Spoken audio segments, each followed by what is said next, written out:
दोस्तों, आपने गोदी मीडिया की महारानी रूबिका लियाकत को तो देखा ही होगा, जो बीजेपी की तारीफ में कसीदे पढ़ती हैं और विपक्ष का नाम सुनते ही भड़क जाती हैं। खुद को बताती हैं निष्पक्ष, लेकिन डिबेट में साफ नजर आता है किसकी गुलामी कर रही है। आज की वीडियो में देखिए कैसे विपक्षी प्रवक्ताओं ने रूबिका की चमचागिरी पर ऐसी क्लास लगाई कि लाइव डिबेट में बोलती बंद हो गई। मजा तो ऐसा आएगा कि दिल बोले वाह भाई वाह। तो फटाफट वीडियो को लाइक करो, चैनल को सब्सक्राइब करो, क्योंकि यहाँ हर रोज खुलती है बीजेपी और गोदी मीडिया की पोल। तो चलिए वीडियो शुरू करते हैं तड़के के साथ। पिक्चर चालू करो बे। आप तमीज के दायरे में रहकर बात कीजिए। आप कर रही हैं। बदतमीजी आप कर रहे हैं और मैं बदतमीजों के साथ बहस नहीं करूंगी। मैं बहुत सम्मान के साथ स्थिति हो गई है। मैं सम्मान के साथ आपसे बात कर रही हूँ और सम्मान से आप मेरे सवालों का जवाब दीजिए। अबे तू है कौन? आप मेरे ऊपर पर्सनल अटैक करेंगे तो भाटी साहब आप जानते हैं मेरे साथ डिबेट करते हुए आपको अरसा हो गया है। सम्मान का सम्मान होगा और अगर आप मेरा सम्मान नहीं करेंगे तो मैं जानती हूँ फिर क्या करना है। अच्छा मैं तो डर गई। नहीं, अगर आपको इस तरह धमकी देनी तो आप अपनी डिबेट मत बैठाया करो। बात हम अपनी कहेंगे। नहीं, आप अपनी कहेंगे तो उसमें मैं नहीं आनी चाहिए। आप अपनी बात कहिए, उसमें रूबिका लियाकत नहीं आनी चाहिए। अपमानजनक शब्द किया। व्यक्तिगत नहीं होंगे आप। अपनी बात कहिए, मैंने रोका नहीं है, पर अपनी बात में रूबिका लियाकत को मत लाना। आपने गलत तरीके से समझा। मैंने एक उदाहरण देकर बताया आपको। आपका नाम की जगह मैं अपना नाम रख देता हूँ। रखिए अगर अपना राजकुमार नाम, भाटिया मेरा नाम एडवाइजर नहीं है तो पार्टी के नाम के पहले राजकुमार है। अरे आपको इतना बुरा क्यों लगा? मैं एक उदाहरण दे रहा हूँ, आप खुद सवाल मत दीजिए ना उदाहरण। उस उदाहरण को अपनी जेब में रखिए। देखिए, इस तरह धमकी की बात मत करिए। आप असभ्यता प्रयोग मत करिए। आप ज्यादा खुदा नहीं है, आप खुदा मत बनने की कोशिश करिए। मुझे जो कहना जिस शालीनता से मैं बात कर रहा हूँ, मैं तरीके से आपको धमका क्यों रही हैं आप? क्या क्यों धमका रही हैं आप मुझे? मेरे नाम का इस्तेमाल करेंगे तो मैं आपको अरे मैं भी समझा रहा हूँ आपको। मैं भी शालीनता समझा रहा हूँ।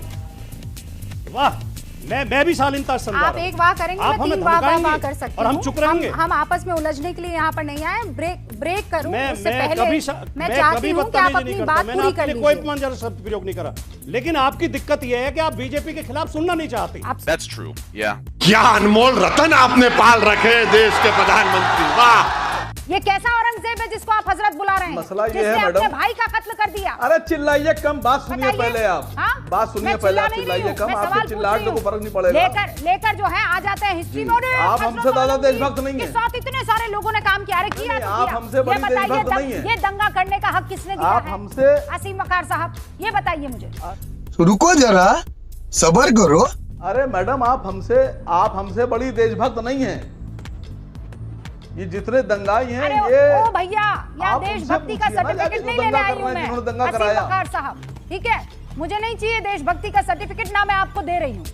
भाईजान, आपकी देशभक्ति आप जाने, मेरी देशभक्ति मैं जानूं। मुझे जो दिखाई दे रहा है मैं उस बारे में बात। मसला आपको सिर्फ रुपया दिखाई दे रहा है और कुछ नहीं दिखाई दे रहा है। रुपया कहाँ है बताइए मुझे। कहाँ है रुपया बताइए। इसके अलावा कुछ नहीं दिखाई दे रहा। कहाँ है रुपया बताइए। आपके सर पे उगरा है कुछ? बाल तो ठीक से उगरा पाए सर। वो चीज दिखाई पड़ती है जिससे आपका फायदा हो। कहाँ उगरा है रुपया मुझे बताइए। आप देश को नहीं देखती हैं आप। नहीं, कहाँ है रुपया बताइए। देश को नहीं देखती हैं मैडम। कहाँ है रुपया बताइए मुझे। वेयर इज द रुपया? जली ना, तेरी भी जली ना। वेयर इज द रुपया? मैडम आप बताइए मुझे, वेयर इज द रुपया? मोहब्बत नहीं है, आप समझिए मेरी बात को। आप मुझे बताइए रुपया किधर है? मैडम आप बात, वेयर इज द रुपया? पूरी जो रुपया दिखाई दे रहा है कहाँ मैडम है? आप मुझे बात करने दीजिए।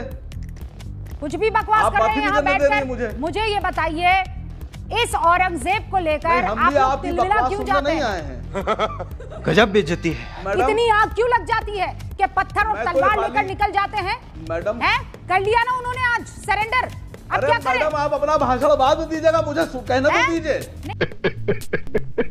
नहीं, कोई ये भाषण नहीं दे रही हूँ, मुझे बात तो रखने दीजिए पूरी। सवाल का जवाब दीजिए आप। अभी 2 मिनट में सब धो दूंगा आपको। सुनिए, बदतमीजी मत करना। 2 मिनट रुकिए खाली। आप बदतमीजी मेरे साथ मत करना। असीम वकार, तुम ना करना मुझसे, ठीक है? निकलो यहाँ से। तुम ना करना बदतमीजी निकलो यहाँ से, हटाओ इनको स्क्रीन से। बदतमीज। मुझे गुस्सा आता है। क्या मतलब है पोंगा पंडित का? क्या मतलब है पोंगा पंडित का? आपको माफी मांगनी चाहिए। आपकी इतनी हिम्मत है कि आप किसी मौलाना के लिए ऐसी बात कर पाए? आप कह पाएंगे किसी मौलाना को पाखंडी?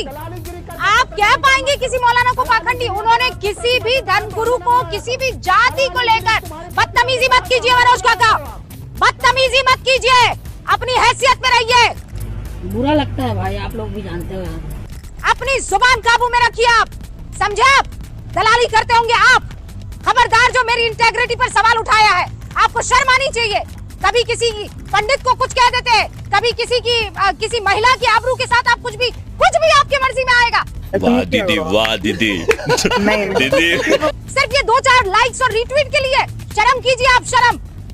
यहाँ सीधे सादी बात चल रही है, किस बात को लेकर आपको आपत्ति हो गई और हुई है तो आप माफी मांगिए। इसका मतलब ये थोड़ी है कि आप गुंडाई पर उतर आएंगे। मनोज काका, मैं अलाउ नहीं करूंगी ये काम, किसी कीमत पर नहीं करूंगी। खाओ माँ कसम। तमीज से बहस चल रही है, तमीज से बहस चल रही है। क्या आप बदतमीजी करेंगे और मैं आपकी आवाज चलाऊंगी? बिल्कुल नहीं करूंगी। आप बदतमीजी नहीं करेंगे, आप बदतमीजी नहीं करेंगे मनोज काका। खबरदार, मैं आप पर डेफेमेशन केस ठोकूंगी, याद रखिएगा। क्या मतलब है दलाली का? आप मुझे प्रूव करके बताइए, आप प्रूव करके बताइए, आप प्रूव करके बताइए, आप प्रूव करके बताइए, प्रूव करके बताइए आपने मुझ पर जो आरोप लगाए हैं। आपको वास्ता है, आपको अपने पिता का वास्ता है, आपको अपनी माँ का वास्ता है, आपको अपने बच्चों का वास्ता है, आपको अपनी पत्नी का वास्ता है। आप प्रूव करके बताइए कि रूबिका लियाकत दलाल है। दिखाइए मुझे 100। मैं सारे सवाल दूंगी आपके पास। पर करिए सवाल, एक के बाद इंटेलिजेंस में करिए सवाल। आप लोग मंच देते थे पाकिस्तानियों को, वो तो हम लोग के प्रेशर से आपने बंद किया वो करना। आप लोग इस्तेमाल करते हैं ना जिस क्लिप को, वो न्यूज 18 इंडिया का ही शो था जिसमें प्रधानमंत्री से पूछा गया था, चाहे आपके जयराम रमेश जी हो कि आपका ये सोशल मीडिया हैंडल हो। इसीलिए ये मत कहिए कि हमने टफ सवाल नहीं पूछे। न्यूज 18 इंडिया जानता है टफ सवाल पूछना। अब अजय आलोक जी, मैं अपने और आप पर डिबेट करने न्यूज 18 इंडिया ने बहुत शो किए मैडम, बहुत शो किए हैं। कितने शो किए आपने? मैं अभी इंटेलिजेंस फेलियर पर लेकिन कितने शो किए? अरे मैं करूंगी शो, लेकिन this is not the time.